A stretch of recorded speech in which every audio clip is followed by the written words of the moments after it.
প্রায় ৩ সপ্তাহ হতে চলল বাংলার মুখ্যমন্ত্রী হিসেবে কাজ শুরু করেছেন শুভেন্দু অধিকারী, কিন্তু এখনও মন্ত্রিসভার সম্প্রসারণ হয়নি। আর তা নিয়ে রাজ্য রাজনীতিতে শুরু হয়েছে জোর জল্পনা। এই জল্পনার মধ্যেই রাজ্যের নতুন মন্ত্রীদের তালিকা প্রায় প্রস্তুত বলেই সূত্রের খবর।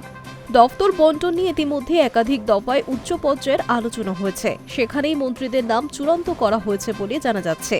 সবকিছু ঠিক থাকলে আগামী সোমবার কিংবা মঙ্গলবারের মধ্যেই মন্ত্রীদের নাম আনুষ্ঠানিকভাবে ঘোষণা হতে পারে, এমনটাই প্রশাসনিক মহলের ইঙ্গিত।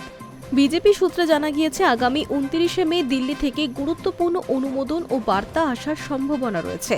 তারপরই শনিবার ও রবিবার টানা বৈঠকে বসতে পারেন শীর্ষ নেতৃত্ব। সেখানে শেষ মুহূর্তের সমীকরণ, দফতর বন্টন এবং রাজনৈতিক ভারসাম্য নিয়েই চূড়ান্ত সিদ্ধান্ত নেওয়া হবে। এসবের সম্প্রসারণে তরুণ মুখের পাশাপাশি অভিজ্ঞদেরও গুরুত্ব দেওয়া হতে পারে বলে জল্পনা।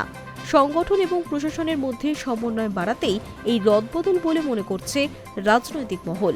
উত্তরবঙ্গ, জঙ্গল মহল এবং শহরাঞ্চলে প্রতিনিধিত্ব নিয়েও বিশেষ গুরুত্ব দেওয়া হচ্ছে। অন্যদিকে সবকিছু ঠিক থাকলে আগামী জুন মাসের প্রথম সপ্তাহেই নতুন মন্ত্রীদের শপথ গ্রহণ পর্ব অনুষ্ঠিত হতে পারে। ফলে রাজ্য রাজনীতিতে নতুন সমীকরণ এবং ক্ষমতার অন্দরমহলে বড়সড় বার্তার অপেক্ষায় এখন শাসক শিবির।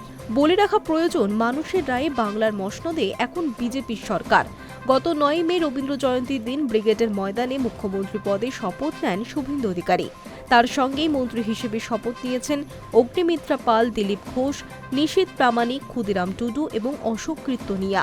পূর্ণাঙ্গ মন্ত্রিসভায় গঠন সেই সময় করা সম্ভব হয়নি। গুঞ্জন ছিল কয়েকদিনের মধ্যেই মন্ত্রিসভার সম্প্রসারণ করা হয়ে যাবে, কিন্তু এরপরও কেটে গিয়েছে প্রায় ৩ সপ্তাহ। অবশেষে নতুন মন্ত্রীদের নাম ঘোষণা হতে চলেছে। Hi news network.